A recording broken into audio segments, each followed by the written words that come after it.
Ganda po inawit ng choir. And that is speaking to, I believe, eternity, when all of the storms are gone and past. But in this life, of course, you have to deal with them. Minsan, you have to go through the storm, and so on. Now, in Colossians chapter 3, verses 8 to 23, ito po yung ating magiging text this morning. Salitan po tayong basahin. Okay, ako po sa verse 8, kayo po sa verse 9, and let's meet at verse number 23. The Bible tells us, "But now ye also put off all this, anger, wrath, malice, blasphemy, filthy communication out of your mouth." Verse 9. And not one to another, even the old man. And have put on the new man, which is renewed in knowledge after the image of him that created him.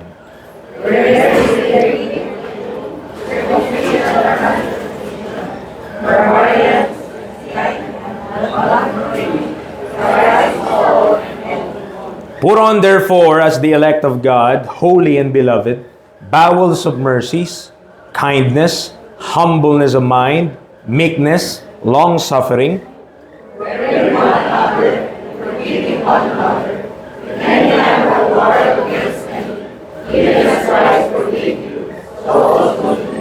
and above all these things, put on charity, which is the bond of perfectness. Let the peace of God be with your hearts, the which also ye are called in one body, and be thankful. Let the word of Christ dwell in you richly in all wisdom, teaching and admonishing one another in psalms and hymns and spiritual songs, singing with grace in your hearts to the Lord.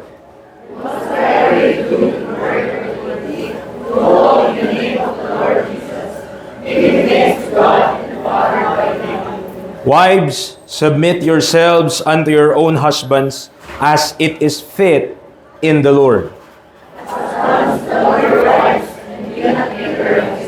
Children, obey your parents in all things, for this is well-pleasing unto the Lord.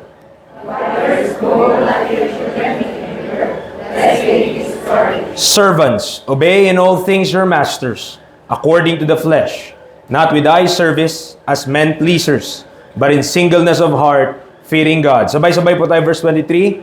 And whatsoever ye do, do it heartily as to the Lord, and not unto men. Tayo po yung manalangin, Lord, salamat po sa kabutihan ninyo. Salamat sa pag-iingat niyo po sa bawat isa all throughout the week. I pray, Father, give us understanding regarding our topic this morning.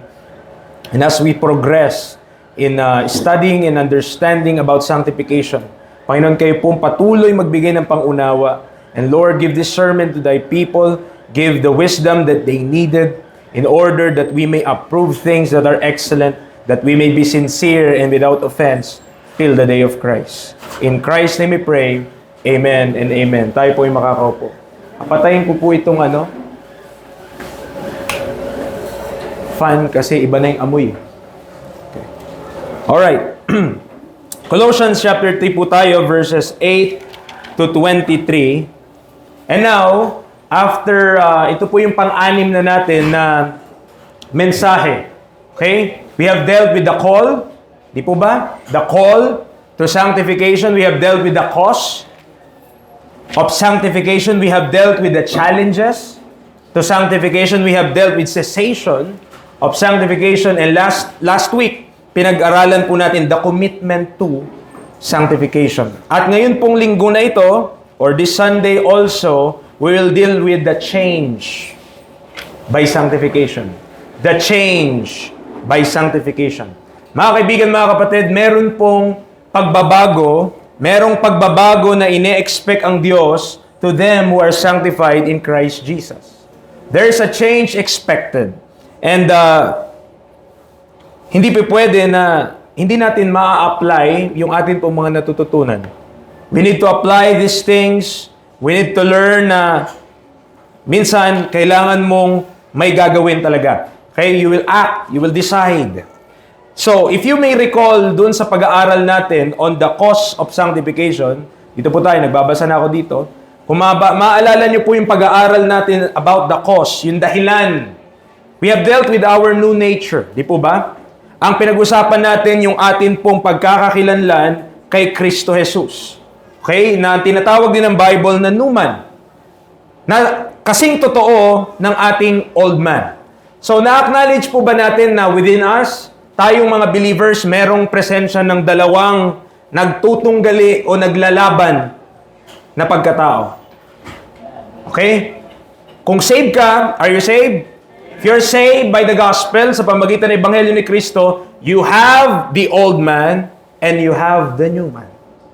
Meron kang lumang pagkatao according to the Bible and you have a new man according to the Bible. The reality of the new, yung katotohanan ng bago na yon, ng new man na yon, is as true as the obviousness of the old. Ibig sabihin lamang, kung gaano katotoo yung lumang mong pagkatao, ganun din katotoo yung bago mong pagkatao. But, of course, we know, mas maraming times yung old man yung nagre-reign. Mas maraming pagkakataon yung old man yung nananalo. Mas maraming pagkakataon yung old man yung siya pong nakikita. Now, that lesson is the backdrop for this one. Ibig sabihin lang, yun po yung background, yun yung dapat din maintindihan natin. Yung meron tayong nature sa atin, I have both the old and the new nature, so nag-i-struggle tayo between those two. Because the change that is expected for the believer is consistent or equal to who we are in Christ. So, anumang gusto ng Diyos na magbago sa ating buhay, whatever God wants para mabago po sa atin, mabago po sa inyo, mabago po sa akin bilang mananampalataya, consistent lang yun sa kung sino ako kay Kristo. Okay? Ibig sabihin lamang po mga kapatid, God is not expecting something sa iyo at sa akin na iba sa kung ano nang meron sa iyo. Actually, yung new man nakatira na sa atin, nandyan na sa atin. Tama po ba? Yung new man nandiyan na. The moment we believe the gospel, the Holy Ghost resides. The moment we believe the gospel, we are sanctified. The moment we believe the gospel, we have the new man. So, yung new man na yun, ang gusto lang ng Diyos, mamuhay ka according to that new man na nasa sayo na. Okay? Though, powerless kung minsan yung new man, in that, nag-yield kasi tayo sa old man, sa flesh, sa laman. Kaya hindi nakikita yung new man. Pero hindi ibig sabihin nun, wala yung new man sa loob. Okay, halimbawa, may nakatira sa isang bahay. Makatok ka, tao po. Hindi porket no, walang sumagot, walang nakatira. Tulog lang. Tama po. Kung minsan, may ginagawa, ayaw ko pansinin. Pero hindi nangangahulugan na hindi siya sumasagot, hindi siya nagsasalita, wala siya dun sa loob. Ganun din po yung new man natin. Hindi lang, kumbaga, hindi nagpa-function kasi eh. Hindi dahil walang kakayanan yung new man mo, yung bagong pagkatao na ito na nasa sa atin na mag-function, kundi hindi kasi tayo nag-yield to that new man. We are obeying and we are yielding the old man in us. Doon tayo, yun yung fina-follow natin, yun yung sinusunod natin from time to time. That is why the presence of the old man is prevalent. Masabi mo lang minsan, nako, nakasigaw na naman ako, nako, nagalit na naman ako, nako, di ba? Ganyan nasasabi natin. We should be dead to the flesh because we are dead with Christ. Tama po ba yun?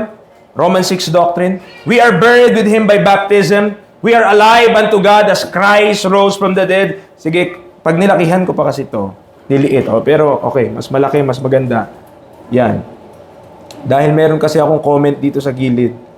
Kaya lumiit siya. So, okay lang yan. We should be dead to the flesh because we are dead with Christ. We are buried with Him by baptism. We are alive unto God as Christ rose from the dead. So, iyan po yung mga realities, mga katotohanan. Kung anong nangyari kay Kristo in the gospel, napakos siya.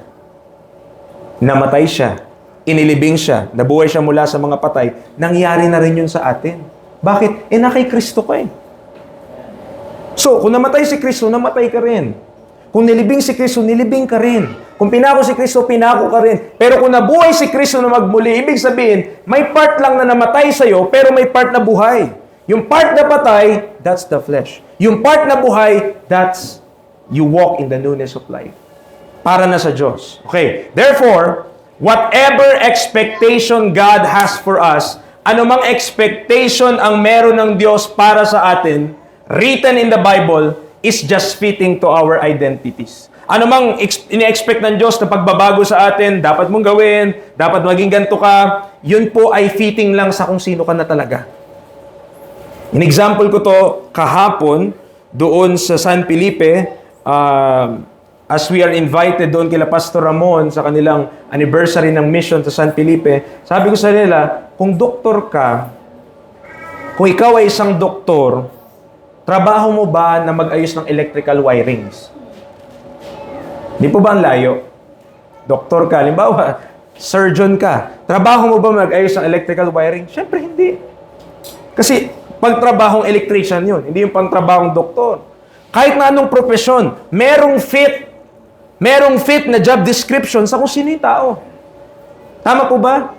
Proper lang yun. Kasi kung sino ka, siyempre, tinawag mo yung sarili mo na ganun ka, dapat, yun yung ginagawa mo. Electrician ka, pero ang trabaho mo pala, hindi pang electrician. Diba? Bakit tinawag mo pa yung sarili mo electrician? Iba ka na lang. Tawagin mo na lang na iba. Tama po ba? So, know that this is the fine line between legalism and true sanctification. Pero ano ba pinagkaiba kapag legalist at kapag namumuhay ka talaga ng tama according to sanctification? Alam niyo po sa legalism, ito yung na-highlight. Anong ginawa mo? Anong ginawa ko? Accomplishment ko. Accomplishment mo. Pero alam niyo po sa true sanctification, kung ano na-highlight? Accomplishment ni Kristo sa atin. Na kapag may nagawa tayo, it is not I, but Christ. It is not me, but Christ. Si Kristo yun, hindi ako yun. Amen. That's the fine line between true sanctification and legalism. And maraming mga Kristiyano din sila nakaka-graduate doon sa kaisipan na we wanted to prove something for ourselves.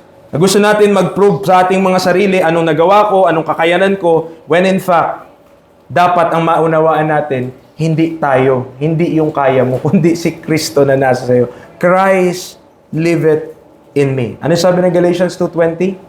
I am crucified with Christ. Nevertheless I live. Diba? Nevertheless I live.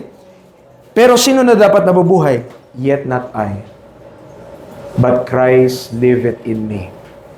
And the life which I now live in the flesh, I live by the faith of the Son of God, who loved me and gave Himself for me. So sino na dapat na nakikita sa akin? Sino na dapat nabubuhay sa akin? No longer Josiah Mansano, but Christ, who is in me. Kasi kung ang mabubuhay sa akin ay ako, mga kapatid, hindi maganda yun. Pero kung nakikita nyo si Kristo sa akin by the grace of God, glory to God. Amen. Glory to God. Pero kung nakikita nyo sa akin, ako pa din, si Josiah Mansano, nako, problema yun. Ibig sabihin, I'm walking in the old man. And I'm not walking in the new man. Malaking problema yun. So we'll divide our lesson into 3 parts. Number 1, based sa ating passage na pinag-aaralan, we will see the putting off. Okay? Put off. Number 1, put off. Colossians chapter 3 and look at verse 8 and verse 9. Sabi ng verse number 8, but now ye also put off all this: anger, wrath, malice, blasphemy, filthy communication out of your mouth. But you look at, tignan nyo lang muna yung umpisa, but now ye also put off. Mga kapatid, there is a difference between an imperative and a declarative mood. No? Pag pinag-aralan natin sa English, may pinagkaiba yon. May bagay na inuutos at may bagay na sinasabi lang. Na totoo yun. Anong pinagkaiba, preacher? Yung verse number 8, mga kapatid, utos yun. Nandiyan po kayo? Inutos yun na, but now ye. Inuutosan ka, ako. Save ka ba? Are you saved? You are the one, I am the one, na ini-instruct ka ng Bible. Sabi niya, but now ye also put off all this. So, inuutos yun ng Panginoon. Dapat, i-put off mo itong mga bagay na ito. Pero sa verse number 9, lie not one to another, seeing that ye have put off the old man with his deeds. Ang tanong, verse number 9, utos pa rin ba yun? Utos pa rin ba yung verse number 9 na sinabi niya, seeing that ye have put off the old man with his deeds? Is it a command? Is it an instruction? Instruction ba yung verse number 9? Na sinabi niya, na nakikita ninyo, seeing that ye have put off the old man with his deeds. Is that an instruction? Nakakasunod ba ang lahat? Ang instruction po mga kapatid, kay sir, punta ka nga doon. Instruction yun. Okay? Yun yung imperative na sinasabi po na tinatawag.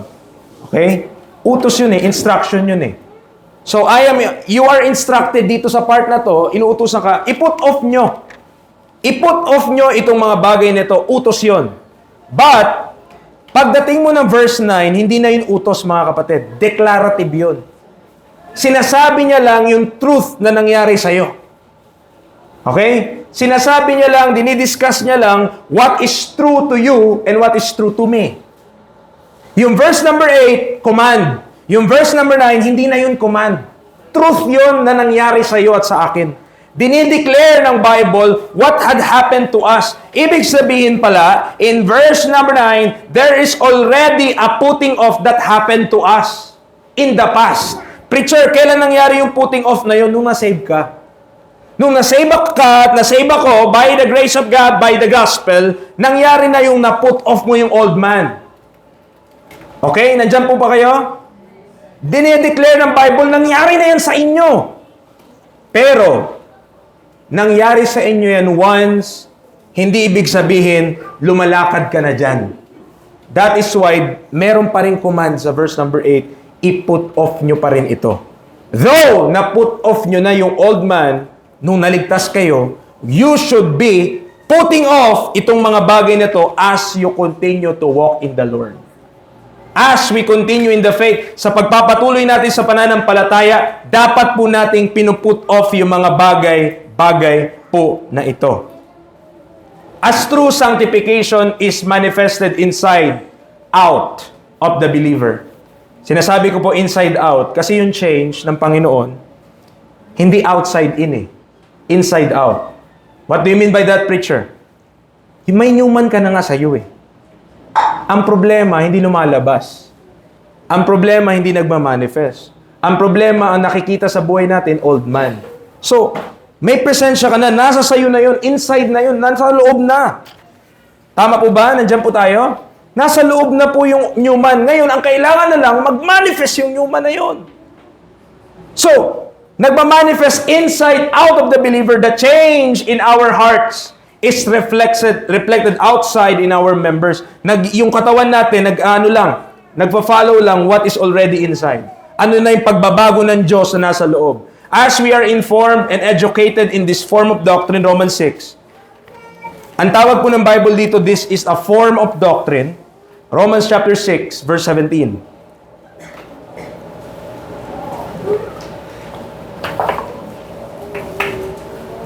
But God be thanked that ye were the servants of sin, but ye have obeyed from the heart that form of doctrine which was delivered you. Sinunod lang yung form of doctrine. And this is a form of doctrine, mga kapatid. This putting off and this putting on, yung nire-render nating patay yung ating flesh and alive unto God, this is a form of doctrine. Pero mind you, hindi ito gagana pag di ka naniwala sa buhay mo. Marami mga Kristiyano saved, pero hindi nakikita si Kristo sa buhay nila. Tama po ba? Marami mga tao, I'm not doubting their salvation. They could recite the gospel. They could tell you, top to bottom, anong ginawa ni Kristo. Glory to God. Amen. Save yung tao na yon kung pinaniwalaan niya talaga yung gospel. But, the problem is, kagaya ng in-explain ko po sa inyo mga Sundays, may struggle nga between the old and the new. Kapag hindi ka namuhay sa new, old, syempre yung may kita. That's why you cannot see Christ. You cannot see Christ sa tao na yan. Bakit hindi mo makita si Kristo? Kasi lumalakad siya sa laman at hindi sa spirito. Lumalakad siya not according to Christ, but according to the flesh. Amen. Nandiyan po tayo. Because sabi ng 1 Thessalonians 2:13, it effectually worketh also in you. Paano nag-work? That believe. It will just work if you believe. Ang tanong, Bible believer ba tayo? Amen. Are you a Bible believer? Or we are just believing what is convenient to us? Pinaniniwalaan lang natin ano yung madali lang. Pinaniniwalaan lang natin yung kung ano yung conforme ba sa atin. Conforme sa kung anong gusto natin. But are we believing the Bible even though it's not convenient? Amen.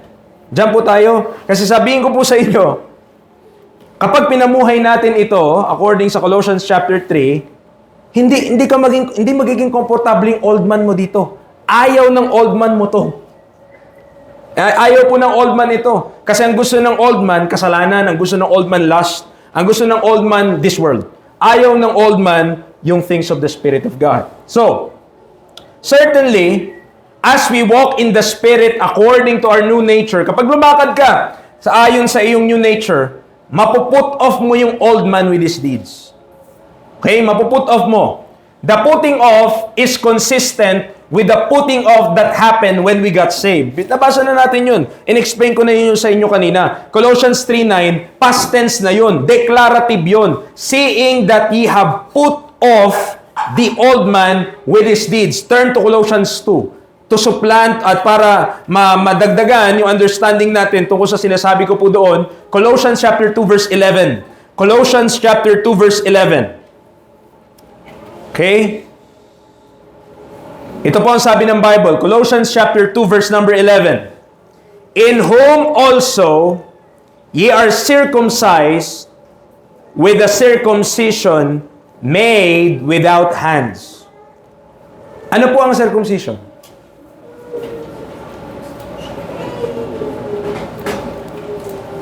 Diba? Tinatagalog natin yan, pagtutuli.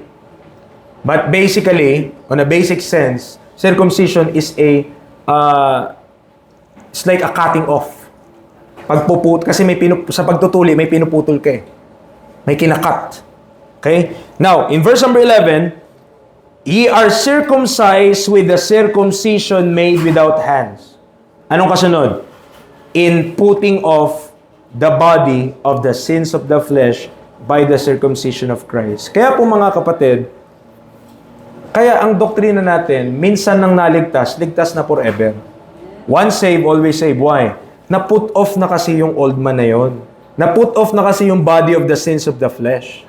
You see, when you believe the gospel, kahit yung buhay mo, ganun pa rin sa dati, namumuhay ka pa rin sa kasalanan, ayaw ng Diyos yun. Pero, ino-honor ng Diyos dahil naniwala ka sa gospel, nagkaroon na kayo ng spiritual circumcision. Ano mang kasalanan magawa mo sa flesh, hindi niya na maapektuhan yung nangyari sa heart mo, na na-save na yon, na napatawad na yon, na na-sanctify na yon. That's why salvation could not be reversed. Kasi yung circumcision na yon, hindi na yun babalik. Kinat na ng Diyos yun eh. Pinutol na yun by spiritual circumcision. So, nung nangyari yung spiritual circumcision na yon, hindi na sabihin ng Diyos, ay, teka, baka nagkamali yata ako ng desisyon, namuhay ka pa rin sa kalaman eh. Hindi yun nababawiin ng Diyos. Ginawa na yun ng Diyos, and that is one of the blessed truths na gusto ng Diyos maintindihan natin, na salamat sa Panginoon na buhay tayo sa time na to. Kasi if you are saved, you're forever saved. Pero note, may consequences kapag namuhay tayo sa flesh. Don't be mistaken. Kapag di tayo namuhay ng tama sa Panginoon, may consequence yun. Huwag nating isipin, okay lang yun. Huwag nating isipin, pinapatawad naman ako ng Diyos. Huwag mo isipin, hindi, walang mangyayari sa akin masama kasi meron. Amen. Meron pong consequences. Mamuhay ka sa laman, may consequences. Yes, saved ka. Sabi-sabihin natin, I'm saved. Pero yung buhay naman natin, hindi consistent sa gospel. Naniwala tayo na matay si Kristo, pero yung pamuhay natin, hindi patay sa laman. Amen. Naniwala tayo na buhay si Kristo mula sa mga patay at ngayon nga yung mundo, sineselebrate nila na si Kristo daw nabuhay mula sa mga patay ngayong araw. Diba? I-celebrate nila yun. Pero ang problema, mga kaibigan, mga kapatid, maraming mga Kristiyano na lang kasi I'm preaching to the saints, I'm preaching to Christians. Kapag di natin natutunan to put off the old man with his deeds, there will be consequences. Things we needed to put off are listed. So, itong Colossians chapter 3 na ito, na binag-aaralan po natin, mga kapatid, imperative yung put off na ito. Ibig sabihin, tayo yung inuutusan. Ikaw at ako ay inuutusan dito sa talata na dapat daw i-put off mo to, hubarin mo to, alisin mo ito. Okay? I-render mo itong patay. No. Ano yung mga bagay na yan, preacher? Magsisimula yan sa verse number 5, tatalo ng verse number 8, and verse number 9. Now, tingnan natin mga kapatid. Una, verse number 5, mortify therefore your members which are upon the earth. Una sa listahan, fornication. Fornication. 1 Corinthians chapter 6. 1 Corinthians chapter 6. Verse number 13. 1 Corinthians chapter 6, verse number 13.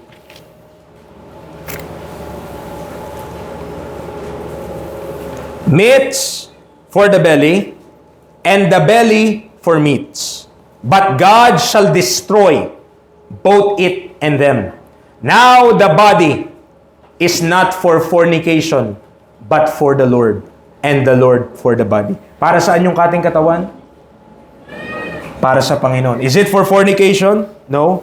The body is not for fornication, but for the Lord. Verse number 18. Verse number 18. Flee fornication. Every sin that a man doeth is without the body.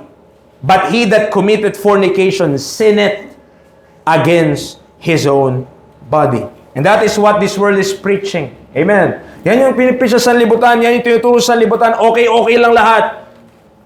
Okay? That's why, di ba may, yung pinag-aralan natin sa 1 Timothy, merong, di ba, doctrines of the devil? Naalala nyo po yun? And part of the doctrine of the devil is forbidding to marry. Okay? Forbidding. Yung nagbabawal talaga na mag-aasawa. Alam niyo kung bakit nagbabawal sila mag-asawa? Why that is part of the doctrine of the devil? Kasi kung iintindihin po natin, paano nang nagbawal lang mag-asawa? Doktrina na ng Diablo. Kasi though, nagbabawal nga mag-asawa, pero okay lang mag-fornicate. Yun yung problema dyan. Amen. So, hindi yun kalooban ng Diyos. Ang sabi ng Bible, flee fornication, every sin that a man doeth is without the body, but he that committed fornication sinneth against his own body. Mga kapatid, yan ang una sa listahan na dapat i-put off. Okay? Yan yung una sa listahan na dapat i-put off. Pakinggan niyo po ito. Chapter 5, punta ka, 1 Corinthians 5. 1 Corinthians 5. Sige, babasahin ko simula verse 1. 1 Corinthians 5 verse 1. It is reported commonly that there is fornication among you, and such fornication as is not so much as named among the Gentiles, that one should have his father's wife. So there is a case, na may fornication sa church. At yung fornication na ito between a man, okay, at yung asawa ng tatay niya. It's messed up. Okay? Messed up yung pangyayari na ito. I don't know. Siguro, ano niya yun? Ang tawag dito? Stepmother niya. Okay? I'm not sure exactly. Pero itong sinabi, asawa yun ng tatay niya. Pero they have fornication. So what happened? Verse number 2. Sabi ni Paul, instead na malungkot kayo, mag-mourn kayo, nagmayabang pa kayo, puffed up, and have not rather mourned that he, listen, anong gagawin dapat dun sa tao na yon? That hath done this deed might be taken away from among you. Preacher, nasaan yung mercy dyan? Preacher, nasaan yung grace dyan? Mga kapatid, grace ng Panginoon at mercy ng Panginoon na alisin yung tao na yon. That's the mercy of God. Why? Kung babasahin natin dito, verse number 6, your glorying is not good. Know ye not that a little leaven leaveneth the whole lump? Purge out therefore the old leaven, that ye may be a new lump, as ye are unleavened. For even Christ our Passover is sacrificed for us. Nakita po natin. Anong dapat gawin doon? I-take out of the congregation. Alisin. Bakit? Leaven yun eh. Okay? maapektuhan nun yung iba. Verse number 9, basahin natin. I wrote unto you in an epistle, not to company with fornicators, yet not altogether with the fornicators of this world, or with the covetous, or extortioners, or with idolaters. For then, listen, must ye needs go out of the world. Sa nasabi ni Paul, verse number 9, huwag kayong makisama sa mga fornicator. Pero, may pasubali siya. Hindi yung mga fornicator ng sanlibutan. Bakit? Yun nga yung dapat mong abutin eh. Diyan po tayo? Yun yung dapat mong abutin sila. Kailangan nila yung gospel. Yet, may pasubali pa rin. Verse number 11, but now I have written unto you, not to keep company, if any man that is called a brother be a fornicator. Nakita niyo po ano yung indicator dito? Kung kapatid mo sa pananampalataya. Kung siya ay considered a brother, anong sabi ng Bible? Kung siya ay fornicator, covetous, idolater, railer, drunkard, or extortioner, with such an one, no, not to eat. Preacher, nasaan yung grace? Preacher, nasaan yung mercy? Preacher, nasaan yung love? Ang iniibig ng Diyos, mga kapatid, itong kailangan natin maintindihan in these kinds of situations. Mahal ng Diyos yung church na ayaw niya na ang church masira. That's why God's act during those time, kahit pa brother yung isang kapatid, kahit pa yung brother na yon ay mananampalataya, ligtas din, saved din, pero dahil sa nagawa niya, siya ang kailangan alisin.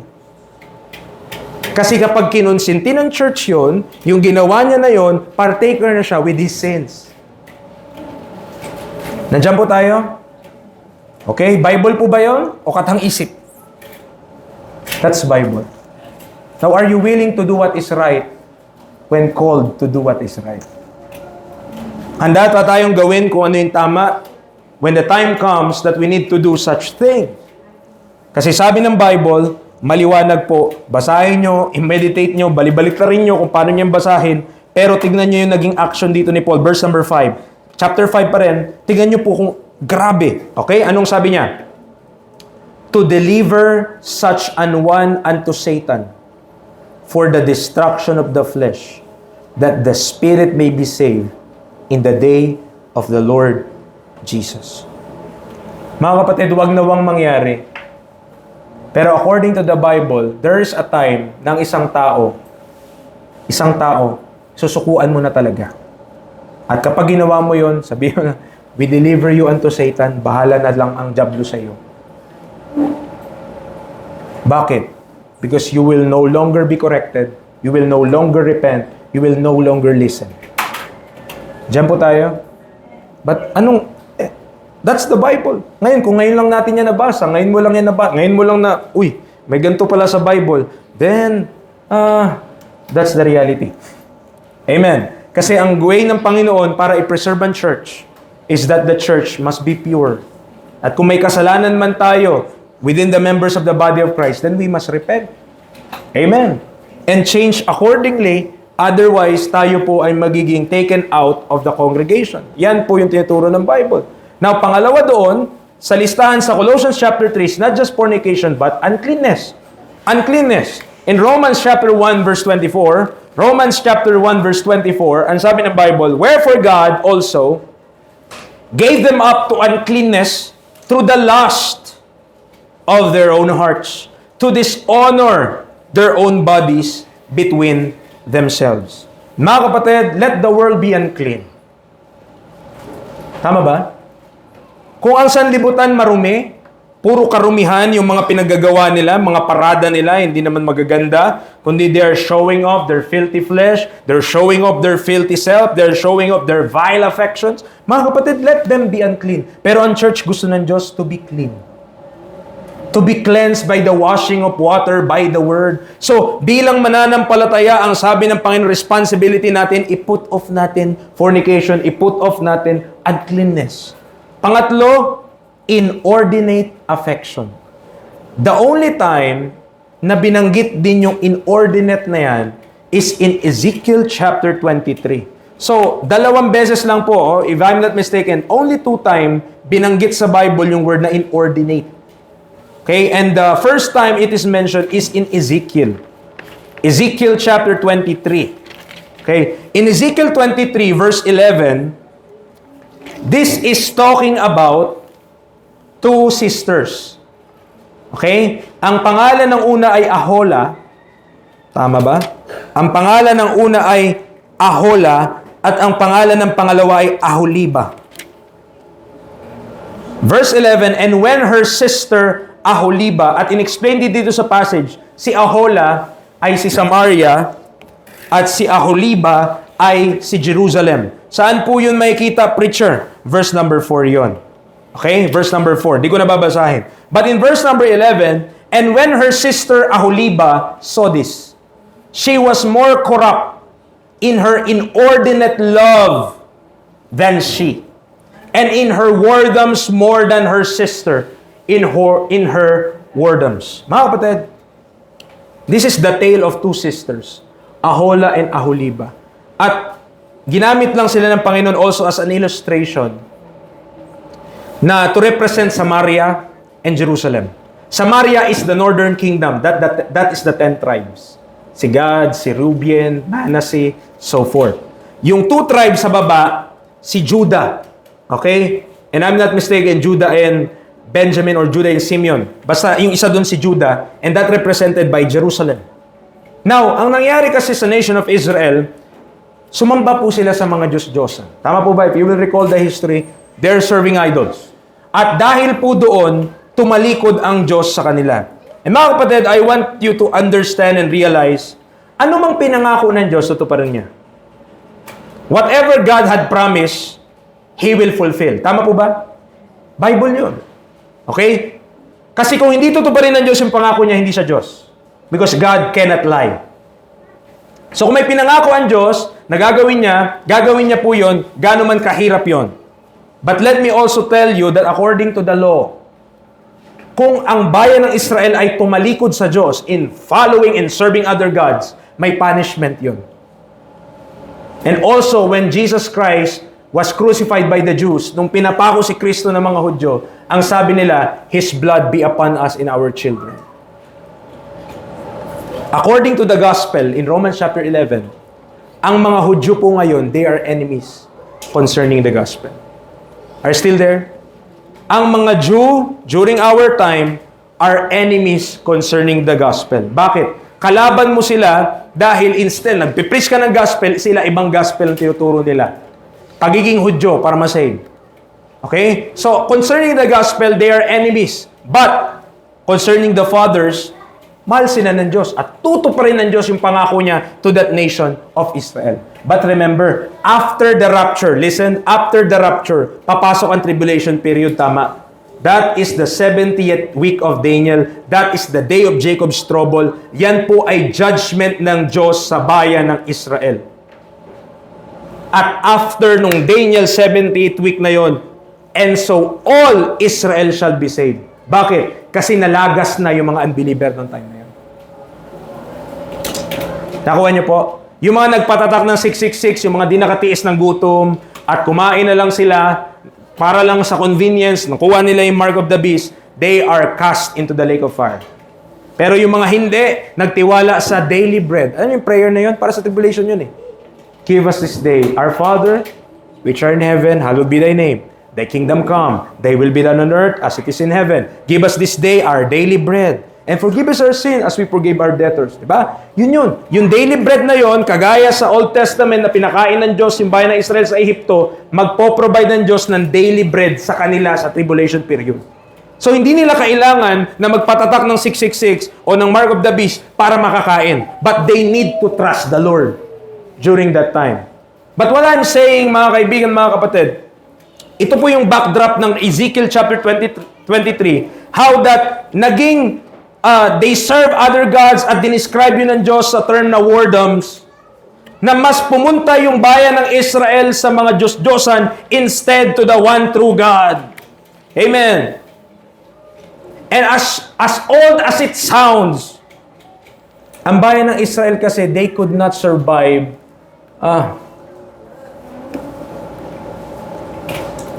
hindi nila masunod ang Diyos in righteousness. Okay? They could not obey God in righteousness. And what happened to them, sila nga'y nagpapako kay Kristo eh. Please realize that and understand that. Sila po'y nagpapako kay Kristo. Amen. Pero salamat, because through their fall, salvation is come unto the Gentiles, or to provoke them to jealousy. But inordinate love, yung sabi dito, nakita niyo yung term? Nakita niyo yung term? Ginamit ni Ezekiel na term dito sa verse number 11. And when her sister Aholibah saw this, she was more corrupt in her inordinate love than she. Doon naman sa talata natin, inordinate affection. Okay? Sa Romans 1:31, without natural affection. Preacher, ano ibig sabihin ng inordinate affection? Ang ibig sabihin kasi na inordinate, kabaliktaran ng in order. Nasa order, nasa maayos, di ba? God is not the author of confusion, tama? But He is a God of order. Ang inordinate affection, mga kaibigan, mga kapatid, pakinggan po nating maigi, wala sa hulog yung affection natin. Instead na ang Diyos ang mahalin mo, iba. Instead na yung asawa mo ang mahalin mo, iba. Instead na yung mga anak mo ang mahalin mo, iba ang minahal mo. Inordinate affection yan. Why? It's out of order. Nakita niyo sa mga CR, pag di magamit, out of order. Bakit? Wala sa tamang paggamit yung CR na yun. Ibig sabihin, sira, barado. Hindi mo magamit ng tama. Inordinate affection, instead na yung affection natin on things above, nasaan yung affection mo? Things on the earth. Things on the earth. Amen. Sabi diba, set your affection on things above, not on things on the earth. Whatever happens in this world is not my home. I'm just a passing through. My treasures are laid up somewhere beyond the blue. The angels beckon me from heaven's open door, so I can't feel at home in this world anymore. Kung pakiramdam mo, feel at home tayo dito sa mundo, amen, there's something wrong. Ang ating affection, it's supposed to be on things above. Supposed to be on things above. Looking unto Jesus, the author and the finisher of our faith. Amen. Doon dapat, hindi sa kung ano-ano mga bagay dito sa mundo, daming distraction. Amen. Tingnan, ito sa dictionary, ibig sabihin ng inordinate, irregular, disorderly, excessive, immoderate, not limited to rules prescribed or to usual bounds, as in an ordinate love of the world, inordinate desire of fame, excessive. So hindi nga maayos mga kapatid, wala sa tamang hulog. Anong kasunod? Ito po ay mga pinuput off natin ha. Sa buhay natin. It is not the will of God na yung mga believers nandito sa buhay natin itong mga bagay na ito. Itong mga bagay na ito, kailangan cast out. Kailangan put off. Hubarin. Ano pa? Evil concupiscence. Okay. 1 Thessalonians chapter 4. 1 Thessalonians chapter 4 verses 5 to 6. 1 Thessalonians 4 verses 5 to 6. Okay. Sabi ng Bible, not in the lust of concupiscence, even as the Gentiles which know not God, that no man go beyond and defraud his brother in any matter, because that the Lord is the avenger of all such, as we also have forewarned you and testified. Concupiscence is, concupiscence, yan. Di na makita ito To covet or lust after, lust, unlawful or irregular desire of sexual pleasure, in a more general sense, the coveting of carnal things or an irregular appetite for worldly good, inclination for unlawful enjoyments. Diba? Ang haba. That's concupiscence. It relates to lust. At maraming lust, mga kapatid, We could lust after evil things. You could lust after things na hindi tama, mga kapatid. At yan dapat ay ma-put off as concerning saints. Bilang mga mananampalataya, it is not the will of God that we continue in those kinds of things. Isa pa, covetousness. At ang sabi ng Bible, idolatry yun. Okay, 1 Timothy chapter 6 verse 10. Anong sabi ng Bible? For the love of money. Kabisado nyo na yung verse, tama. For the love of money is the root of all evil, which while some coveted after, they have erred from the faith and pierced themselves through with many sorrows. Yun ang problema. Pag na-caught up tayo dun sa covetousness. When we want to obtain something na hindi naman na dapat pala natututunan natin maging kontento. Na dapat natututunan natin, kompleto na tayo. Ang dami ng blessing ng Panginoon sa atin, ano pang hinahanap natin? Amen. That we should learn not to covet yung mga bagay-bagay. Alright. At dito nga, makikita nyo, one of the things coveted is money. At marami, ulitin ko po, money, hindi naman yun masama, kundi yung pag-ibig doon. Yung pag-ibig sa salapi, yung pag-ibig sa pera, sabi ng verse number 10, yan yung ugat ng lahat ng kasamaan. Amen. Diba may kasabihan nga daw, ang pera daw, hindi daw yung nagbabago ng tao. It just reveals who you are. Diba? It just reveals who you are. Covetousness, which is idolatry. Ano pa? Anger. Ephesians chapter 4.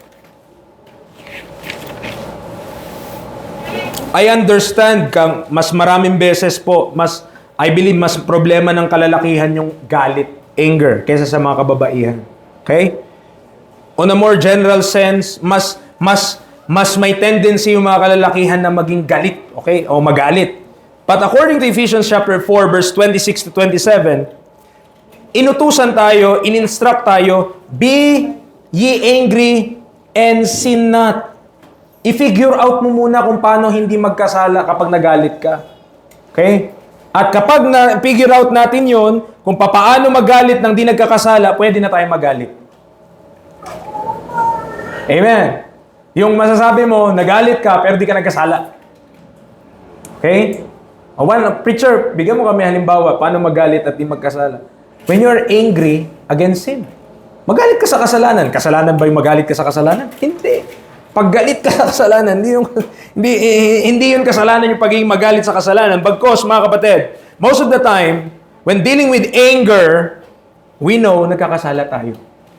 Bakit? Kasi hindi tama eh. Nainis ka, di ba? Nawalan ka ng pasensya, na-reach nila yung limit ng old man mo. Alam mo, yung sa iba, parang yung old man mo nananahimik, pero iba parang kinikiliti. Sige na, magalit ka na. At ikaw naman, nagpadala ka, nagalit ka talaga, pero anong kalooban ng Diyos? I-put off daw po ito. Hindi kalooban ng Diyos na isang mananampalataya magagalitin. Amen. Hindi kalooban ng Diyos na isang believer angry. No? 'Di ba merong nga laro dati? Angry Birds. Okay? Pero problema, okay, most of the time pala, we have a problem with anger. Pero ang anger ba of the new man or the old man? Pag nasabi mo na yung anger ko pang new man, glory to God. Pero hanggat yung anger mo sa old man, ibig sabihin, old man ang nagro-rule. Old man ang nagahari. Old man ang nagmamanifest. Amen. Kasi may anger eh. Ano pa? Wrath. Mga kapatid, wrath. Okay, mas malala, mas higher degree kaysa doon sa anger. Romans chapter 12, verse 18 to 21. Romans chapter 12, verse 18 to 21. If it be possible, as much as lieth in you, live peaceably with all men. Dearly beloved, avenge not yourselves. Listen, hindi mo kailangan bumawi, hindi ko kailangan bumawi, but rather give place unto wrath. For it is written, vengeance is mine, I will repay, saith the Lord. Therefore, if thine enemy hunger, anong gagawin mo? Feed him. If he thirst, give him drink. For in so doing, thou shalt heap coals of fire on his head. Be not overcome of evil, but overcome evil with good. I understand may mga karapatang pantao tayo. I understand minsan naagrabyado tayo. I understand minsan naaapakan yung pagkatao mo. Pero anong sabi ng Bible? As saints, as Christians, understood na yun eh. Sa sanlibutan, kapag binanatan ka, babanata mo rin eh. Given na yun. Lahat naman gumagawa nun eh. Ano ang hindi normal? Na yung kaaway mo pa, nagutom, nilibre mo pa. Hindi normal yun. Amen. Pero pag natutunan natin yun, mga kapatid, masabi mo, glory to God, si Kristo yun. Kasi kung ako yun, gulpi ko na din yun. Kung ako yun, na-post ko na yun sa social media, ganito kang uri ng pagkatao, ano ba naman yan, Pero kapag sinendan mo pa ng stars, iba yan. Ibang level yan, mga kapatid. Si Kristo yun. Why? Kasi natututunan mo to put off yung wrath na ito. Mga kapatid, di natin kailangan babawi. Amen. Anong pinagkaiba natin sa sanlibutan? Anong pinagkaiba mo sa Jablo? Jablo, awayin mo, awayin ka rin eh. Amen. Pero si Kristo, siya yung greatest example niya. Bakit po? Nung si Kristo nasa krus, mga kapatid, ang sabi niya, Ama, patawarin mo sila sapagkat di nila alam ang kanilang ginagawa. Di ba sinabi niya rin yun, kaya niyang tumawag ng mga anghel? At kung tumawag siya nung time na yung mga kapatid, ang isang anghel po, kayang pumatay ng 185,000, isang espadahan pa lang. Hindi pa bumabalik yun. Pag bumalik yun, 300 plus K na. Sipin mo kung tumawag siya ng legions of heaven, o yung mga anghel na libo-libo, mga kapatid, patay ang buong mundo nun. Walang bubuhayin yun. Pero ginawa ba ni Kristo? Hindi. Kasi nung una siyang pumunta dito, hindi siya pumunta para i-judge na yung mundo. May time dun eh. Pumunta muna siya to save the world. Mga kapatid, ang calling natin dito sa lupa, hindi makamundo, makalangit. Ang calling natin, magdala ng mga tao papunta ng langit. Hindi awayin sila. Amen. Kung awayin nila tayo, bahala sila. Pero hindi tayo ng away. Kung may mga away sa atin, dapat pa, libre mo pa. Bigyan mo pa ng coke. Tataas yung diabetes niya. Amen. Wrath. Tama? Put off wrath. Mga husbands, mga kalalakihan, matutunan natin ito. Amen. Minsan, dinadaan natin sa puwersa eh. Diba? Dinadaan mo sa puwersa para na lang tapos ang usapan eh. Pero, ganun ba gagawin ni Kristo? Ganun ba si Kristo sa atin? Sa mga katigasan natin ng ulo, ginanon ba tayo ni Kristo? Or He is still gentle unto us during those times? Salamat sa Panginoon. Amen. Isipin natin, kaya nga preacher ako, hindi si Kristo eh. Kaya nga ako ganito eh, tao lang ako eh. Diba? Anong salita yan? Salita yan na ginajustify mo yung old man mo and you're not walking with the new man. Hindi po kabawasan, pakinggan niyo po ito, hindi po kabawasan ng pagiging lalaki ang maging gentle. Hindi po kabawasan ng pagiging lalaki ang hindi magalit at hindi maging wrathful. Amen. Hindi yung kabawasan. Jesus Christ, false accuser, di ba? Ang daming false accuser ni Kristo. Left and right, inaakusahan siya. Ganto yan, ganto yung tao na yan, di ba? Kumakain yan, kakasama ng mga makasalanan. Daming false accuser. Pero siya, di ba? Tumatawag pati po. Pero si Kristo, though, meron siyang mga false accuser, hindi mo siya nakitang bumawi doon. Bagkus ang binalik niya pa sa kanila, amen, kabutihan. Good. Kasi gusto niya mag-change sila. Mag-change sila for the better. Amen. Kailangan natin itong yan. Okay. Wrath, anger, ano pa? Malice. Titus chapter 3 verse 3. Titus chapter 3 verse 3. Mga kapatid, we're dealing with things na hindi na Change na po ito. Kapag natutunan nating lumakad in sanctification, merong change. May pagbabagong gagawin ng Panginoon. Sabi ng Titus 3 verse 3, "For we ourselves also were sometimes foolish, disobedient, deceived, serving divers lusts and pleasures, living in malice and envy, hateful and hating one another." Mga kapatid, ganyan yung Pariseo kay Kristo.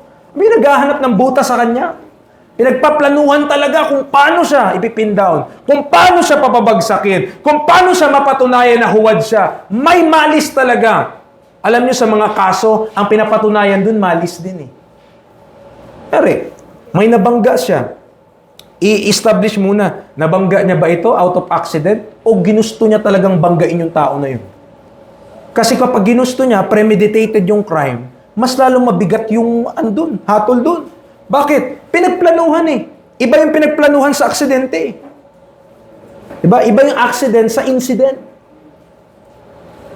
Nandyan po tayo?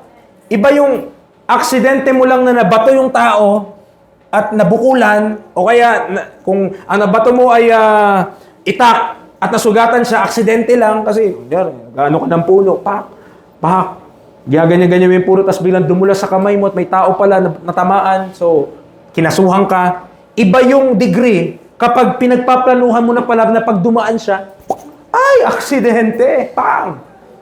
Iba yun. Pero mga kapatid, bilang believers, dapat nawawala na yung malis sa atin. Ano yun? Yung gusto mong saktan yung iba. Paano ko ba ito itong tao na to? Paano ko ba ito siya masasaktan? Amen. Malis. Hindi na dapat. Blasphemy.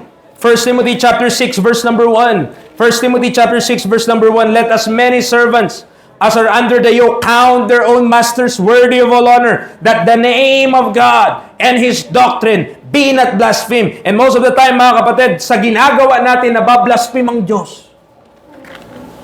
Sa mga ginagawa natin bilang mga believer. Huwag nawa, mga kapatid, na maging conduit tayo sa blasphemy ng iba dahil nagiging blasphemous tayo in our actions.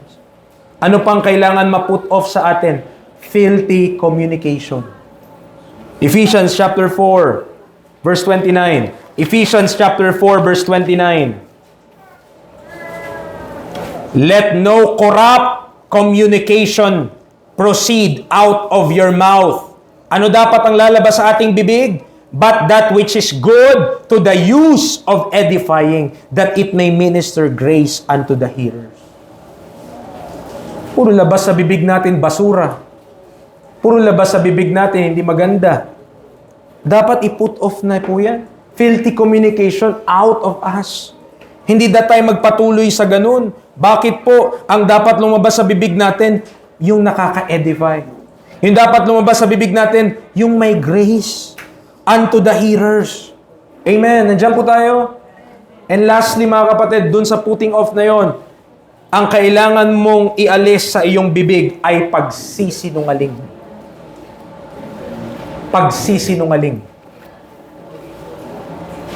Ephesians 4, nandun pa rin, verse 25. "Wherefore, putting away lying, speak every man truth with his neighbor, for we are members one of another." Paano ka magtitiwala sa tao? Paano tayo magtitiwala sa tao na nagsisinungaling? Di ba bang hirap magtiwala sa tao na sinungaling? Kung minsan na nagsinungaling sa'yo, isa sa mga, ito po pakinggan. Okay, this is just an example. I don't know your situation. Di ko alam yung mga sitwasyon na iba po sa inyo, but this is just an example. No? Sinasabi ko po, example ha. Nagsabi ka sa kapatiran. Ang sabi mo, "Sis, Brad, magbayad ako itong A15 sa'yo ha, ng utang ko. Itong A15, babayaran ko." Pag hindi mo yun binayaran, lie yun. Amen. Lie po yun. Now, ang sabi ng Bible, verse 25, "We must put away lying and speak every man truth with his neighbor." Mas maganda pa, sis, kipit lang talaga. Bayaran namin yan kapag kaya na lang. Mas, at least honest ka. Kesa kapag sinungaling tayo minsan, bayaran ko A15, bayaran ko A20, hindi mo nagawa, lie yun. Nandiyan po tayo? Just for us to understand what is lying. Okay? Sa utang yon, marami pang ibang form ng lying, pero we should be truthful to our neighbor. Amen. Kaya kung puro kasinungalingan lumalaban sa ating bibig, mga kapatid, it's hard to trust that person. Ang hirap magtiwala sa tao na kasinungalingan yung lumalabas sa bibig. Amen. Sasabihin natin, ganto, pero iba pala ang ibig sabihin natin, o iba pala. Okay? Diba, may term yan sa atin sa Pilipinas, yung sinasabi na, palabra de honor. Ano po sa, ano yun? May isang salita. Kapag meron kang dalawang salita, wala kang isang salita. Amen. Math yun. 2:1. Amen. We should have that, mga kapatid, as Christians, as saints, meron dapat tayong isang salita. Kapatid, diba? Ganto. Okay? Dapat hindi tayo makitaan ng lying. Amen? Put away lying. Hindi yan dapat sa Kristiyano ulit. Ito po Sino po ang father of lies? Hindi naman ang Diyos Amen? Hindi po ang Diyos. Si Satan yung father of lies. Kaya kung tayo nagsisinungaling, nakikitatay tayo sa dyablo. Problema yan. Amen? Problema yun. Hindi dapat tayo nagsisinungaling. Huwag na lang tayong mangako kung hindi natin matutupad. Mas okay pa yun. Amen? Be truthful to our neighbor. Kasi grace yun pag di tayo nagsabi ng totoo sa kapatid natin sa Panginoon, hindi yun grace. Pag nagsabi ka ng totoo sa kanya, that is grace. Sis, Brad, sorry. O kung sinabi mo man, ito, para may comfort naman yung iba. Sinabi mo naman, 15, hindi ka makabayad. 15, sabi na nga ako 15. Tapos malapit ay 15, pero kapos na kapos talaga. Brad, sorry talaga, sorry. Gusto talaga namin magbayad, pero wala talaga. Pwede bang pa-extend? At least truthful ka pa din. Nakapangako ka ng una kasi expected mo, yun yung mangyayari, pero life goes on, may mga nabayaran, may mga ganto ganyan. Okay, good. But always be truthful. Amen. Don't make up things. Huwag tayong magsinungaling para lang matakpan yung natin. Magsabi na lang tayo ng totoo. Mga kapatid, bilang mga mananampalataya, we should be Christ-like. At one of being Christ-like ay yung pagsasabi po ng truth. Be truthful. Amen. Mahirap pong pagkatiwalaan ng tao na nagsisinungaling. Amen. Ito po, isa pa example. Kasi mabigat po ang pagsisinungaling, mga kapatid. It's also part of bearing false witness. But, mga kapatid, be truthful sa lahat ng ating sinasabi. Okay? Ito lahat tayo dito. Maring lahat tayo dito guilty. Ano yung preacher? On the way na po. On the way saan? Sa CR, sa pagbangon, sa tricycle, saan on the way? Diba? Minsan ganun On the way na po.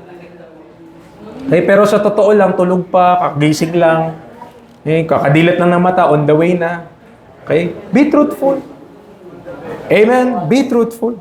Hindi po will ng Diyos that we lie. We should tell the truth. Kasabihin natin ang katotohanan. Nandiyan pa po tayo? Okay. Sige. Iwanan na natin yung number 1. Mabilis lang tong ibang part. Put on. So, kung meron kang i-put off, Colossians chapter 3, kung meron kang i-put off, maliwanag naman what the things na kailangan may put off. Kailangan meron ka rin isuot kasi may hinubad ka Kung may hinubad ka, hindi magagandang mga bagay, dapat meron kang isuot. Okay. So, dalawa rin, imperative and declarative. Verse number 10, and have put on the new man. Declarative or imperative? Inuutusan ka ba dyan o sinasabi lang sa iyo ang totoo? Diba? Dinedeclare lang sa iyo. So, verse 10 is declarative. Have put on na. Past tense na. Pero pagdating mo ng verse number 14, mga kapatid, okay, verse 12 pala, put on therefore. Utos na.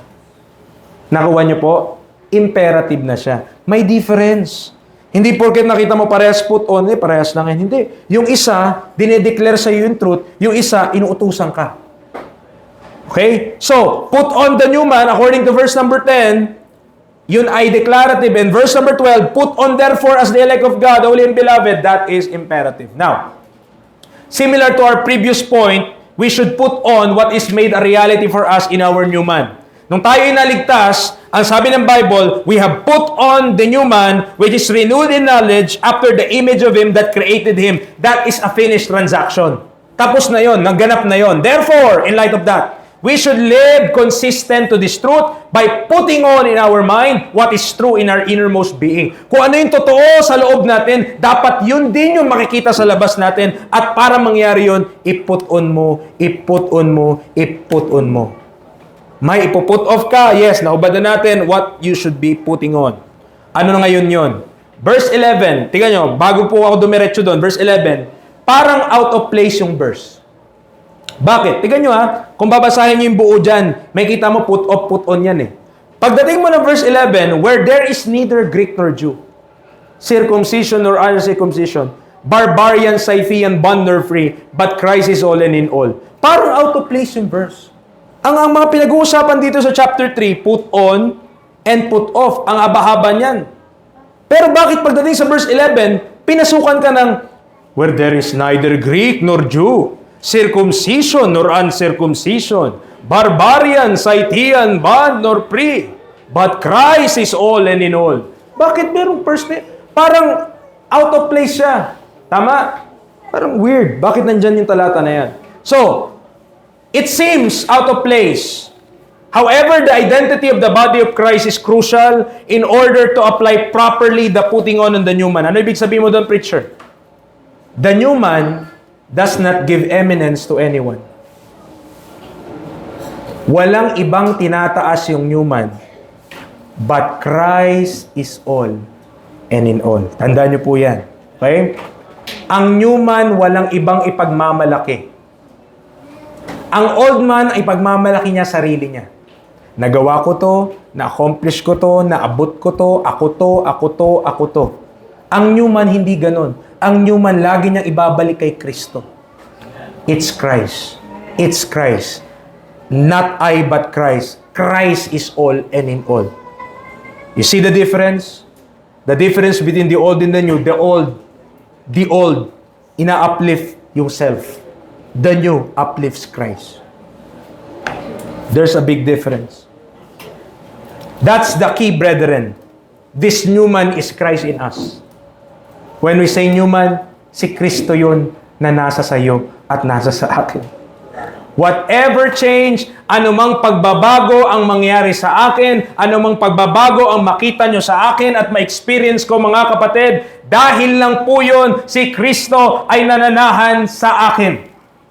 Si Kristo ay nananahan sa iyo. Amen. Kaya hindi tayo magbago-bago kasi pinipilit nating magbago. Diyan po tayo. Ulitin ko. Kaya tayo hindi magbago-bago kasi pinipilit mong magbago. Yung old man mo, hindi mo ngayon mababago. Old nga yun eh. Ang pinapagawa sa'yo ng Diyos, iput off mo yun. Ang ipuput on mo, yung new man na si Kristo. Para ang glory ng Panginoon sa Kanya, hindi sa'yo. Diba? Pag nag-testimony ka, ako, binago ko ng Diyos, ganito, dati ako manginginom, ganito. Ngayon, ganito na ako. Tapos sa dulo na lang, dinadagdagan natin sa biyaya ng Panginoon. Pero sa totoo lang, sarili mo yung natataas, sarili ko yung natataas. But the new man will never give eminence to anyone, but to Christ alone. Kay Kristo lang. Bakit po? Kasi yung change na ito, yung pagbabago na ito, yung makikita nyong change sa isang believer, it is due, hindi sa effort natin, but it is due to Christ. Yan o, nilagay ko ulit, Galatians 2:20. I am crucified with Christ, nevertheless I live. Yet not I, but Christ liveth in me. And the life which I now live in the flesh, I live by the faith of the Son of God, who loved me and gave Himself for me. Si Kristo po. Si Kristo po lagi, yun po yung magbibigyan natin ng eminence. Hindi po ang ating mga sarili. Mga kapatid, napakahirap na itungtong natin yung mga pagbabago natin sa atin lang. Kasi we will fail. We will fail. Putting on the new man is putting Christ on. Meron ding imperative sa declarative yun. Sa Romans 13:14, imperative yun. Babasahin ko lang para lang may context tayo. Romans 13, verse number 14. Anong sabi niya? But put ye on the Lord Jesus Christ, and make not provision for the flesh to fulfill the lust thereof. Imperative, utos ba yun? Yes. Inuutos yun. I-put on nyo daw, isuot nyo daw ang Panginoong Kristo. Pero pagdating mo ng Galatians 3:27, hindi ka inuutusan. Sinasabi lang sa'yo na na-put on mo na si Christ. Galatians 3, verse number 27, for as many of you as have been baptized into Christ, kailan nangyari yun? Salvation, when you believe the gospel. So, nabaptize ka na into Christ, yes. Have put on Christ. Nakita po natin? Yung isa, imperative. Ibig sabihin, utos. Yung isa, declarative. Ibig sabihin, sinasabi lang sa'yo what happened. Nakukuha po natin? The new man is Christ in us. Now, put this, okay? Now, put this on consistent. Pag pinut natin ito, magiging consistent ito sa new man na nasa sa atin. Ano tong listahan na to, preacher? Now, kapag pinut on natin yung new man, expect na ito na yung makikita sa buhay natin. Makikita sa buhay natin, bowels of mercies. Diba? Diba mga young people, yung may mga kapatid, walang kaawa-awa sa kapatid. Kapag kayo ay nag-put on ng new man, mas magiging merciful kayo sa kapatid niyo. Pero hanggat kayo ay karnal sa inyong pag-iisip, you will never be merciful to your brother or your sister. Ba? Romans 11 verse 31 to 32, anong sabi? Even so have this also now not believed, that through your mercy they also may obtain mercy. For God hath concluded them all in unbelief, that He might have mercy upon all. Kaya ka nagiging merciful sa iba kasi unang-una ang Diyos ang naging merciful sa iyo. Amen. Salamat sa Panginoon. Alam nyo, nobody of us is deserving of anything. Salamat. Niligtas tayo ng Panginoon and therefore our allegiance must be to Christ. Ang atin dapat faithfulness ay sa Panginoon. And mga kapatid, bilang mga believer, sometimes gusto mo na lang kutusan yung iba. Amen. But bowels of mercies, the more na tayo nagmamature, the more na si Kristo nagmamanifest sa atin, mercy. Mercy. Ano pa? Kindness. Whew! Nagtatanong kayo, preacher, paano ba masabi ng isang believer mature na? Nakikita mo ba to sa kanya? Preacher, hindi yung alam yung timeline? Preacher, hindi alam yung mga doktrina na malalalim? Ito ang mark ng maturity, kapatid. Amen. Kung marami tayong alam in knowledge, pero ito absent sa atin, we are just puffed up with our fleshly mind. Kung absent ito sa buhay natin, hindi po tayo mature. Believe it or not, we have not learned Christ. Kung hindi tayo makapagpakita ng mercy sa iba, kung hindi tayo makapagpakita ng kindness, mga kapatid, Christ is not being formed in us, or very premature si Kristo sa atin na talagang sanggol pa si Kristo dahil yung old man natin patuloy na nag-grow. Humbleness of mind. Philippians chapter 2, verse 5 to 8. Philippians chapter 2, verses 5 to 8. Humility, mga kapatid. Humbleness. Sabi ng Bible, let this mind be in you. Sa mga di po nakakasunod, nandito na tayo. Philippians 2, 5 to 8. Let this mind be in you, which was also in Christ Jesus, who being in the form of God, thought it not robbery to be equal with God, but made him, listen, anong ginagawa ng mind of Christ? Made himself of no reputation, and took upon him the form of a servant, and was made in the likeness of men, and being found in fashion as a man, he humbled himself, and became obedient unto death, even the death of the cross. Mga kapatid, as we grow in the Lord, in the light of His Word, as we learn Christ more and more sa ating pamumuhay, dapat mas nakikita yung kababaang ng isip, kababaang loob sa atin, instead na yabang. Humbleness of mind. Amen. humbleness of mind. Preacher, paano mo masabi na isang tao humble?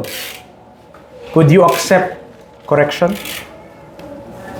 Even sa mga tao na supposed to be mas mababa talaga sa'yo? Could you accept correction from the least?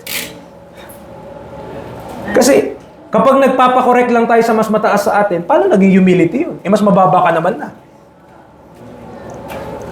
Papakorek ka lang sa boss mo. Hindi naman humility yun eh. Obedience lang yun kasi mas mataas naman siya sa'yo eh. Pero yung humbleness, mga kapatid, yung mas mababa sa yung posisyon, kinokorek ka, hindi ka nagagalit. Salamat mali ako. I take that. Thank you. Amen. That's humility. But if we could not be corrected sa iba, iba sa atin magagalit, iba sa atin mau-offend, iba sa atin nakakunot ng loob, sino ba siya para itama ako? Sino ba siya para i-correct ako? Sino ba siya para sabihin sa akin, di niya ba ako kilala? Gusto niyo pong sabihin ko sino kayo? At sino ako? We are nothing. But Christ is everything. Amen. Alam niyo, comfort daw ni Pastor Ben kapag meron daw nagsasabi sa kanya hindi maganda. Nyari, yung mga nagre-reproach. Mga nagsasabi talaga hindi maganda. Ganito kang uri ng tao. Ganun-ganun. Alam mo yung comfort niya? Okay? Hindi siya babawi eh. Ang comfort niya doon, mas worse ako sa iniisip mo. Oh, paano pa? Ano pa? Di ba, sasabihin niya, ganito ka uri ng tao, ganito ka, ang dami nililista. Mas worse pa po ako dyan. Understatement yung sinasabi niya. Paano ka ma-offend kung gano'n ang thinking mo? Totoo lang naman po. Tama? Kung nakikilala lang tayo, kung lahat tayo, kilala natin ang isa't isa, kung sino talaga tayo. Amen. Do you think somebody would respect you? Somebody would respect me?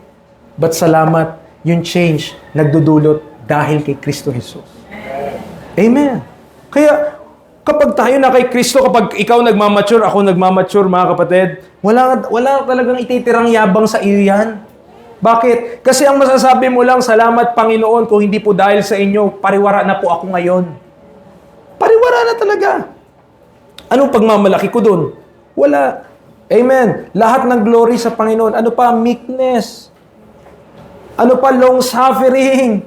Amen. Ano pa? Forbearance. Ano pa? Forgiveness.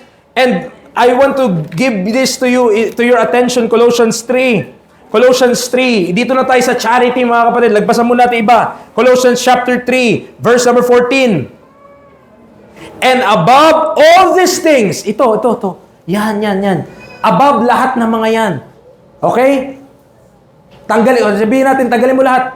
Mas matimbang daw ito. Sabi niya, and above all these things, put on charity, which is the bond of perfectness. Kapatid, pag may charity ka, pag may charity ako, naturally, magagawa mo na lahat ng yan. And gusto ko lang po sabihin sa inyo, ang charity, hindi lang po yun love. Okay? Sabi nga ni Evangelist, you are understating the word or dinidimin mo, binabawasan mo ng power yung salita. Kasi charity is not just love. It is not. Amen. Kasi ang love, mga kapatid, though love is so great, and we know how God loved the world that He gave His only begotten Son. We know that. But you could also, yung pag-ibig mo, pwede rin mag-wax cold, pwedeng lumamig. And your love, pwede mo ring mahalin ng sanlibutan. Tama. Pero ang charity, rejoiceth not in iniquity, but rejoiceth in the truth. Amen. 1 Corinthians 13, I will show you just this thing. Itong bagay po na to, just want to share you. Become a blessing also. Kami po ay nandoon sa Cavite. 1 Corinthians chapter 13, verse number 1 hanggang 3 lang. Though I speak with the tongues of men and of angels. Ang galing! Ang daming alam na sabihin, ang daming alam na salita natin. Ano po? Okay, ano pa? Language of angels pa, tongue of angels. Sige. Pero wala kang charity. Anong sabi ni Paul? I am become a sounding brass or a tinkling cymbal. And though I have the gift of prophecy, and understand all mysteries, wow, ang talino, ang daming understanding, praise the Lord. And all knowledge, ang galing sa Bible, daming nalalaman. And though I have all faith, lahat pa ng pananampalataya. So, grabe po ang daming areas, napakarami na nandito sa tao na to. Pero, sabi niya, okay, kaya niya ring i-remove yung mountains, ha? Matanggal niya pa yung bundok. Wow, meron siyang faith doon, kagaya sa mustard seed. And have not charity, I am nothing. Wala pa rin. Kahit may faith na, may knowledge na, pero tanggalan mo ng charity, wala pa din. Verse 3. Pakinggan niyo po ito. Ito. Kung sabihin natin na yung charity love, ang charity love lang yan. Ang King James, ginamit charity. Mali yan. Mistranslation. Dapat love. Pakinggan niyo, verse 3. Hindi po ba pag-ibig to? And though I bestow all my goods to feed the poor. Church, kayo po, kung ano mang meron pera tayo sa bangko or kung ano mang meron kayo, kaya nyo ba ngayon, kung anong lahat kayo, kaya nyo bang ibigay lahat ng yan para ipakain sa may hirap kung hindi nyo mahal yung mga tao na yan? Mga kapatid, to feed the poor, sabi verse number 3 bestow all my goods. Lahat na ibibigay mo para lang mapakain sila. Kung sasabihin mo, preacher, kaya mo naman magbigay ng di nagmamahal. Sige, okay. Ito. And though I give my body to be burned, pati katawan mo sunugin na lang.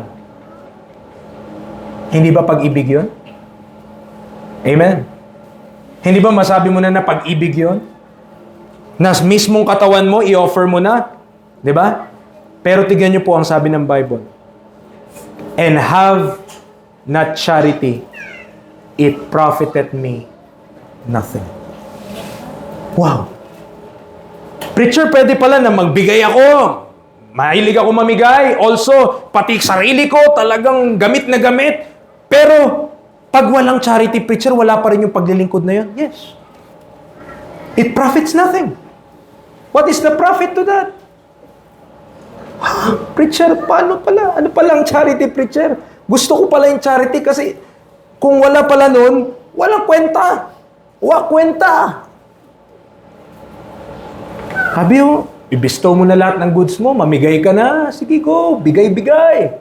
Pati katawan natin, pasunog pa natin. Talagang gamit na gamit yung katawan natin. Go! Pero kung walang charity, it profited me nothing. It profited me nothing.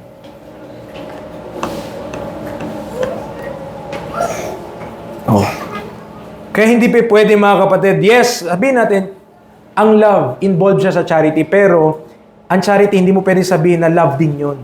Na love lang yun. Okay? Hindi lang siya love. It is something else, mga kapatid. And we could not elaborate this for the sake of time. But charity is not God's love to man na ganun lang. Pag-ibig ng Diyos sa tao, hindi rin. Pag-ibig ng tao sa Diyos, no. It is yung pinag-aaral natin ngayon. It is the new man working in us, si Kristo na kumikilos sa atin patungo sa ibang mananampalataya din. Nakuha niyo po? Ang charity, ginagawa hindi sa unbeliever. Sa believer din po. Nakuha niyo po? Pag namigay ka sa mga unbeliever, okay, pwede mo sabihin, parang charity yun. Yung ibang sense ng term na charity, pero hindi yung biblical sense. Kasi sa biblical sense, ang charity para lang sa mananampalataya. From one believer to another believer. Pero that action is because of Christ. Inside. Si Kristo na nasa sayo, yung charity na yan, ibigay sa ibang believer para ma-edify, para maka-minister, para makatulong sa ibang mananampalataya. Mga kapatid, because we are members one with another, may pakialam po ang Diyos sa body of Christ. Kasi nandiyan po yung will ng Diyos ngayon. Sana po maunawaan nyo na ang pakialam ng Diyos sa panahon na to, body of Christ. Kasi nandyan ang will niya. Yan ang nag-ooperate ngayon. And when the body of Christ is gone, balik na sa dati. Jews and Gentiles. Diyan po tayo. We ought to live peaceably with all men because we wanted them to know our Savior. The dispensation of grace is not the time of wrestling with flesh and blood. Tama? We not wrestle with flesh and blood. Saan na ang kalaban natin? Principality, powers, rulers of the darkness of this world, spiritual wickedness in high places. Hindi tayo nakipagbakbakan sa laman. Kaya nga, dapat live peaceably with all men. Yun eh. But in actuality, all men need to know the Savior and the knowledge of the truth. Therefore, as ambassadors of Christ in the ministry of reconciliation, we ought to be long-suffering, meek, gentle unto all men through our Lord Jesus Christ. Sinasabi ko po sa inyo, hindi po yan, preacher, hindi ko talaga makita sa buhay ko yung love, joy, peace, long-suffering, gentleness, faith, meekness, temperance. Ano, bakit kapatid? Because you do not allow Christ na siya mag-take over. Gusto natin yung old man pa rin natin na nasunod. But if we will obey that form of doctrine, ang makikita po si Kristo na nasa atin.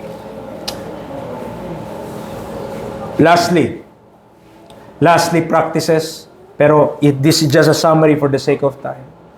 Ngayon, natutunan natin, may mga dapat kang i-put off, may mga dapat kang i-put on. So, based on that, ito yung mga practices na dapat nating gagawin bilang believers. Ano yun?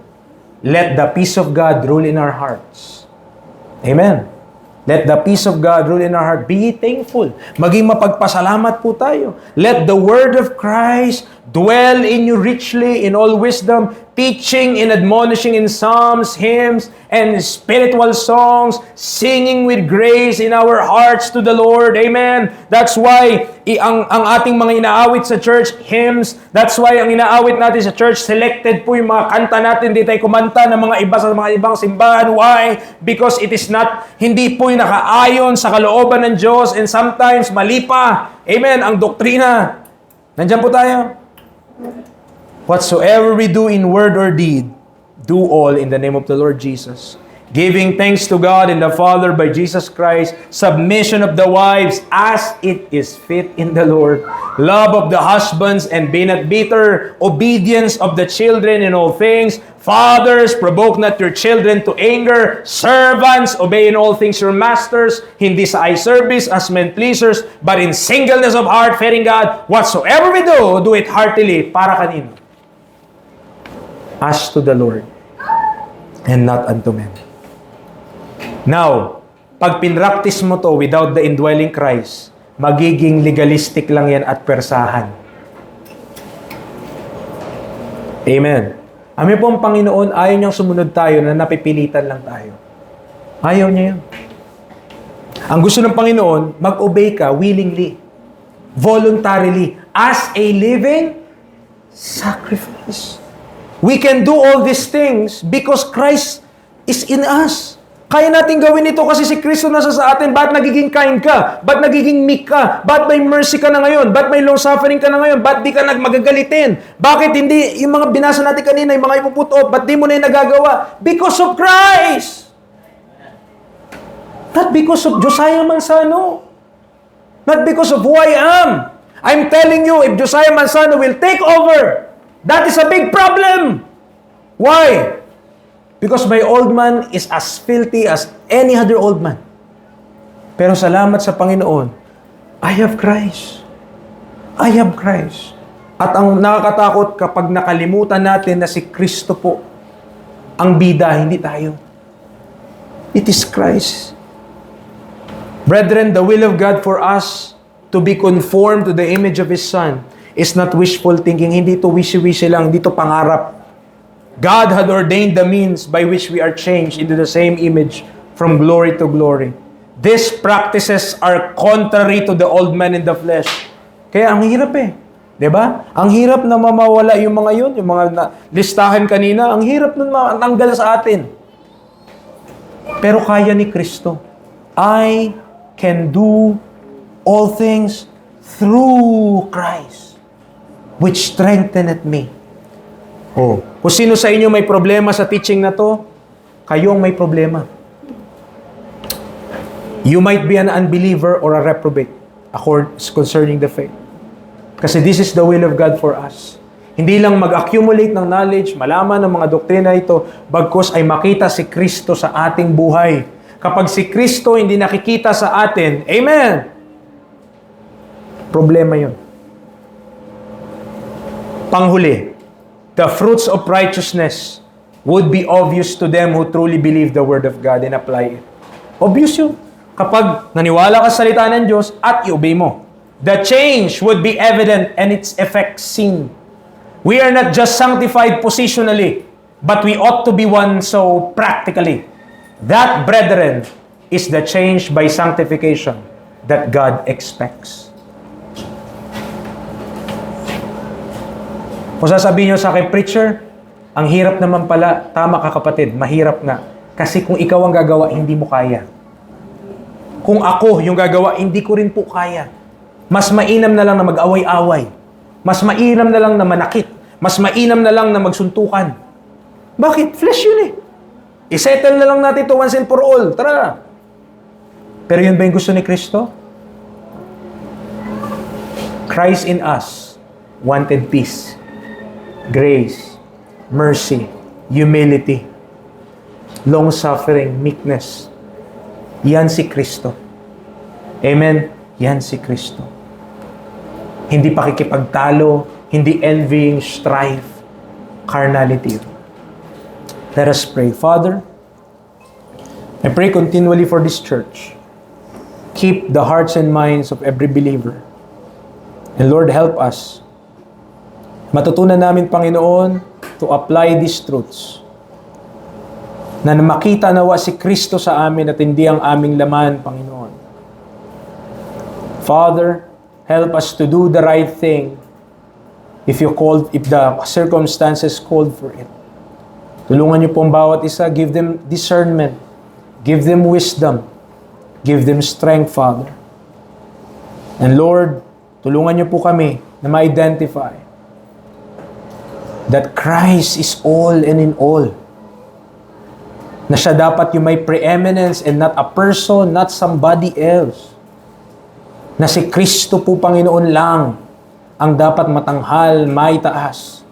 At kung anumang pagbabago ang meron kami sa aming buhay, Panginoon, hindi dahil ito sa kakayanan namin, sapagat yung lahat ng aming kakayanan ay palagi pong palpak. Pero yung kay Kristo Jesus, it will not fail. Salamat, Panginoon, sa truths na ito. May you continually keep us, preserve us, give understanding, give strength to the brethren. Christ name we pray. Amen.